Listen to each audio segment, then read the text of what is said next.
When I was in high school, I thought I was going to be an architect. I was also pursuing the military band. They came out and I did an audition when I was a sophomore in high school and passed the audition. With what instrument? Several. In order to be in the military band, you had to play several instruments, and at that time I had to play 3. Really? Yeah, so my primary was trombone, secondary was trumpet, and I played a little bit of sax. Instead, I switched my gears towards law enforcement because someone said, oh yeah, you'd be a great police officer, why don't you consider that? So then I got into loss prevention and worked in loss prevention, what was Leggett, and Leggett is like a arm of Belk, which is something that's here in South Carolina. I started applying at police departments. In Virginia? In Virginia initially, so Fredericksburg, some of the bigger agencies. The problem was I didn't have the vision requirement. I had very poor vision at the time. And so I was so dedicated to thinking, okay, I need to do this, that I went and had what was the predecessor to laser surgery. I had a radial keratotomy, so they went in and actually cut my eyes to correct my vision. And it worked? It did. It did. So I was, at that time, my number one was going to be Metropolitan Police. So DC Police is where I was headed. U.S. Capitol Police, which I had applied to, which was a federal position, called me and said, hey, look, we were going through this file. Are you still interested in a position? And I'm like, yeah.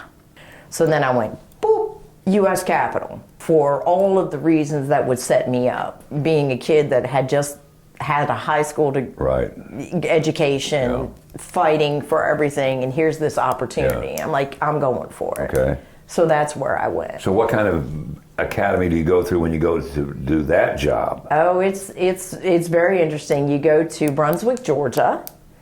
At that time, I believe the academy was 8 weeks or 10 weeks. Yeah, so they send you down, they put you up in dorms, and it's everything from legal training to interpersonal training to physical training to firearms training to defensive tactics, all of that stuff. Driving, oh yeah, big track, lots of driving. Yeah. So a very dedicated academy there, and then you come back for 16 weeks and do training back on the Hill with a field training officer. Okay, so your first day on the job at the Capitol, what was that like for a girl from little town in Virginia? Well, to be completely honest, the very first day they take the recruits on a tour of the U.S. Capitol building. So you figure this was back in 1991. Okay.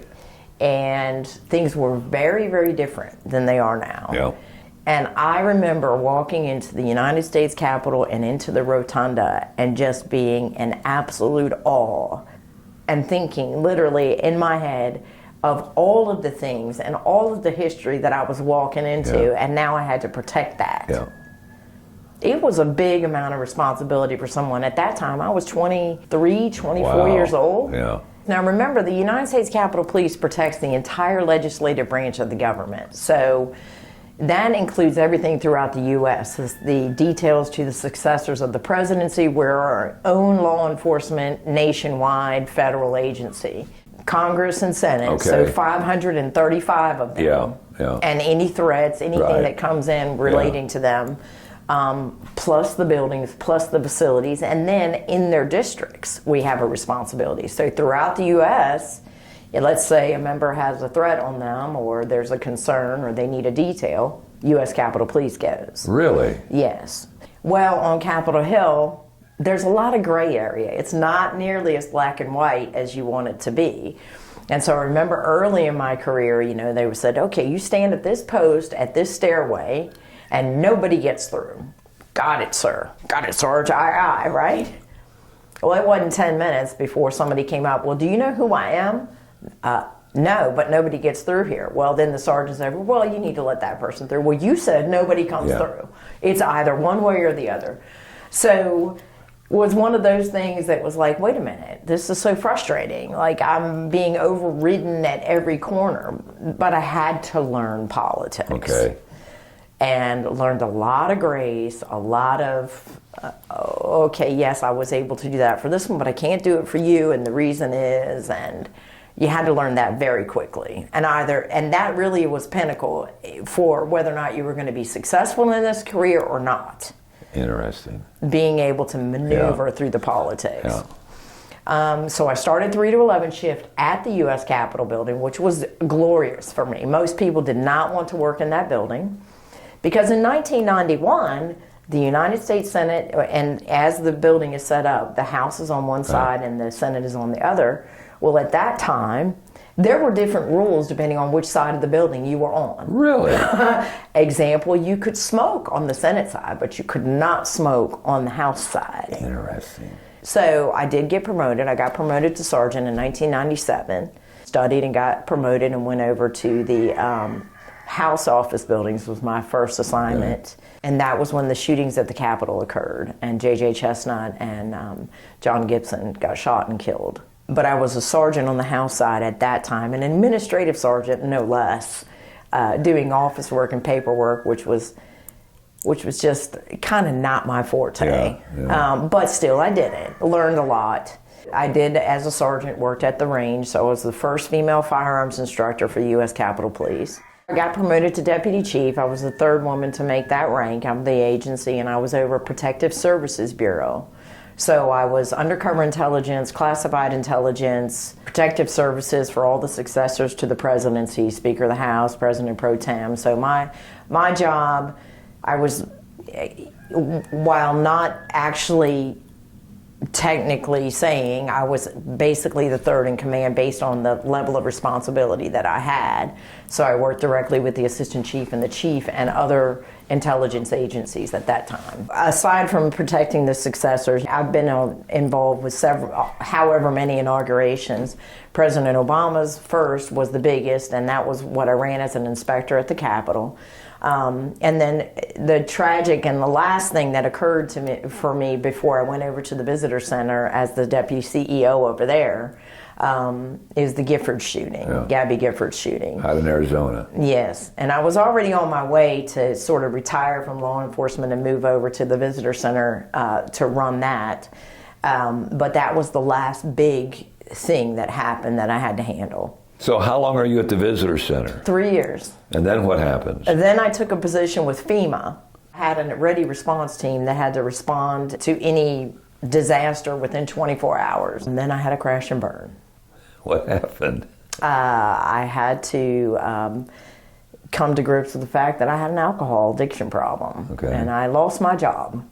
Wow. With FEMA. After 20 some odd years in the federal government, I was fired. Wow. And so I checked myself into an inpatient rehab for 28 days, came out feeling pretty good and thinking, okay, maybe I can figure life out. Tried to go back to Washington, to the Virginia area suburbs, and reestablish my life again, which was not really successful. And then I was going to be alone at some point, maybe 30 days into my own sobriety outside of the inpatient. And I didn't know how I was going to handle that, so I came to visit a friend here in Anderson, my best friend from, I think, kindergarten. Spent the weekend and decided to spend a week, and then a week became a month, and this is where I sort of stayed. I never went back. And for my first year of sobriety, I focused on nothing but my own mental health, healing, getting myself together after living a life that just was not truthful. My best friend brought me to this goat farm, and she said, hey, there's this cute goat farm, and I've been wanting to take you there. So she brought me out here, and I'm like, oh, that's a cute little place. That was nice. Thanks for taking me out there. I was trying to find a job at the time. I could not get anyone to hire me. It didn't matter what it was. I couldn't get a job with anyone. I don't know what was going on, but I was so downtrodden. Like, I cannot even get a job. So it was about November-ish. I had a weekend, and I came over here on a Sunday by myself with a camera, because I did enjoy tinkering with photography. Okay. Took some pictures, met Jessica, and said, hey, do you need some help here? And Jessica blew me off. She's like, I don't have any jobs for you right now. You can leave your name in the gift shop, but I'll get back to you maybe. I did communicate with Jessica. I had taken a couple of pictures and put them on Facebook, and she saw them and liked them because I tagged the farm. She's like, oh, you just took some pictures of my favorite goat. Maybe you're not so bad. And so we started communicating, and she said, okay, you can come on January 1st, 2016 at 6 a.m. in the morning and start working here. That morning at 6 a.m. I showed up here and worked for $7.25 an hour milking goats for the first time in my whole life, and it is the hardest $35 I ever earned, ever. Looking back on where you had come from and looking around and seeing where you are now, you find yourself pretty contented. Yeah, what I usually say is that, my rehab saved my life, but this farm saved my soul. Because for that first year or so that I was having to learn how to have real emotions and not be guarded and not have on that shield of armor that I had been in a career that protected me. You put on the badge and the gun and you're invincible. Nobody's going to touch you. You're going to make these decisions and you're going to go forward, and what you say is. Nobody really knows what's underneath of there and what you suffer with. Well, now it was bare, naked, exposed. And I cannot tell you how many times that I cry with these animals and just learned how to have real human emotion that I'd never experienced, ever. So I was hooked pretty early. And when my retirement came through, I said, I don't need a job anymore.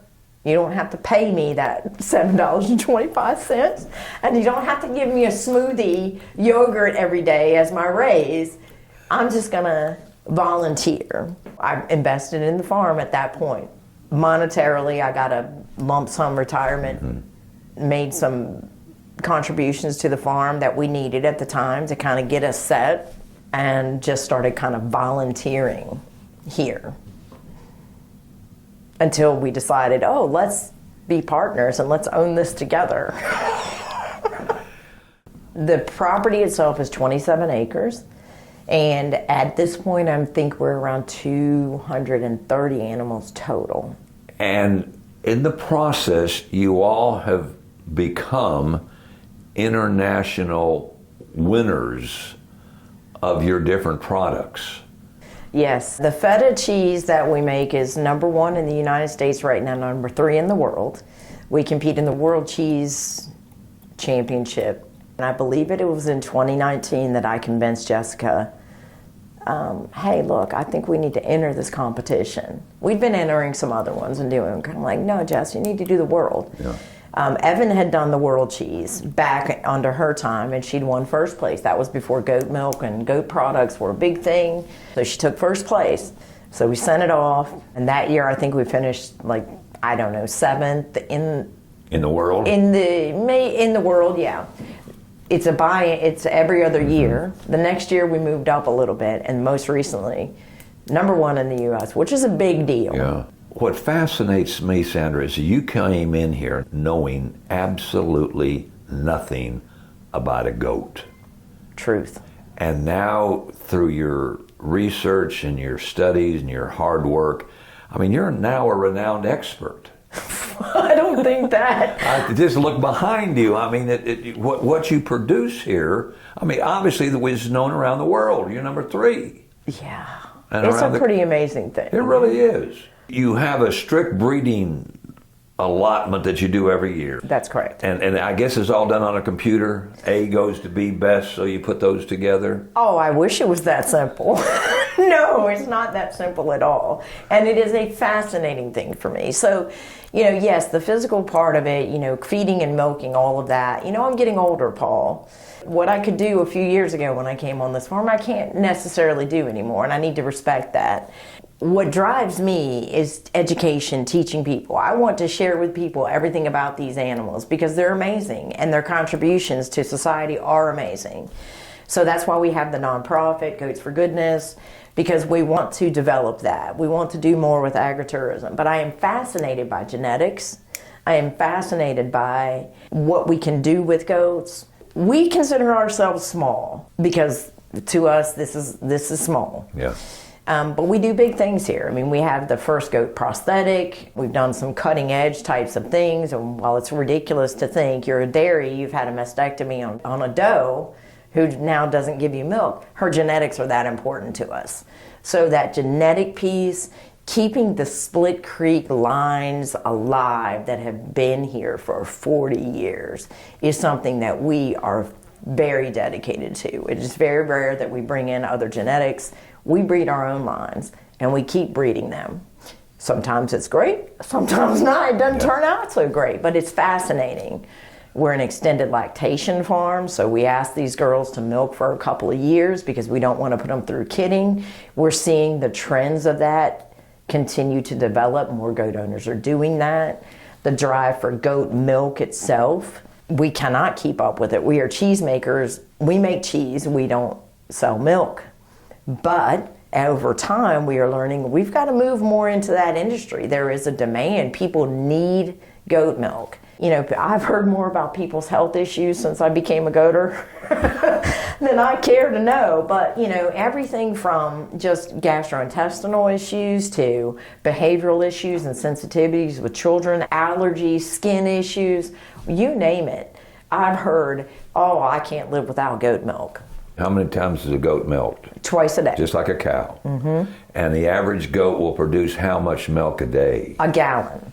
So we're milking right now 80 some goats. That is mostly all cheese. And you make that here? Yes, sir. And that cheese also makes its way into area restaurants? Yes, sir. We're local. We are up into the Charleston area. Our biggest growth right now is in the Charleston area. It is booming. How does it get there? We use hub-to-hub services. So we were able to partner with food hubs. So Swamp Rabbit is our first stop, and with partnerships with Swamp Rabbit and Grow Food out in Charleston, we're able to take the product, and then Charleston comes down and picks it up and moves it through.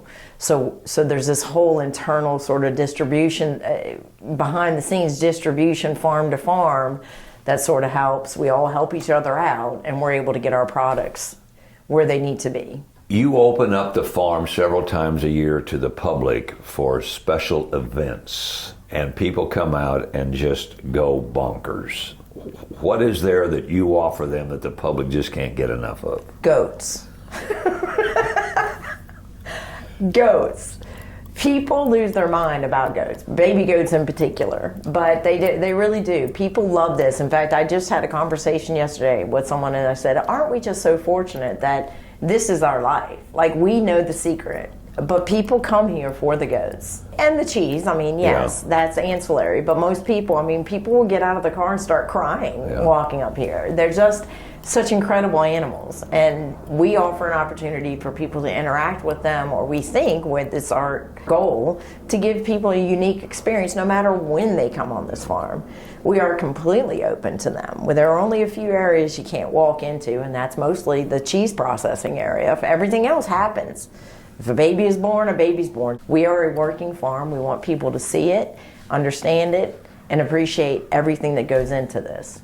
Tell me where we are now. This room is what we call our museum. It used to be sort of an art studio, and we decided to set it up as a museum to provide something that's educational, to say, okay, wow, they're just not just goats out there. They actually do stuff. We show in about 6 shows a year, that's it. And it's really our time off. We get to go out and see our friends and take our goats out, and it's always a plus when they win. How far away do you show? Well, not far. We can't get far away from the farm, so we're usually 3 to 4 hours or less. How do you take a goat to Louisville? On a trailer, drive them. Then they're in there just like a horse trailer, but it's a goat trailer. Oh, yeah. Do you have to stop periodically for their needs? Yes. Yes. You don't walk a goat around in a rest area. Oh, I have been. I have definitely done that. I've hauled goats a long way. A long way. I've made a lot of trips with goats in the back of my car. I mean, full-size goats, too. In the back of the car? In the back of my truck, yeah. I don't have a back seat. It's a goat carrier. I'm not kidding. If you were to look into your crystal ball, where do you see this farm in the next 5 or 10 years? What I would like to see, what our goal is to do more with the agritourism, ease down on some of the daily demands so that Jessica and I can both enjoy this a little bit more.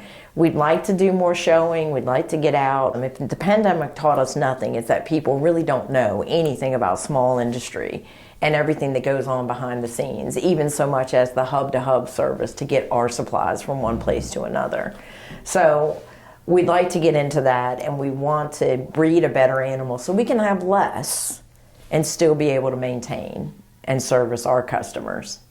Anderson County over the years has been very supportive of this farm. Yes, that is correct. In fact, our councilman literally called me this morning. He called me last night and then followed up right before our interview on a question that I had about something that's going on here in the area. But yes, the community here is tremendously supportive of us. Front fencing, actually, our councilman actually kicked in some money. Yeah. We needed to replace the fencing, and because we're such a transient stop on 85, we get such great traffic. We're the number 3 must-see destination in Anderson, behind the lake and the brewery. So goats are right there. That trip you made down here so many years ago, what if that hadn't have happened? I don't know. I can't imagine my life without this now. Well, we're glad you made the trip. Yeah, I am too.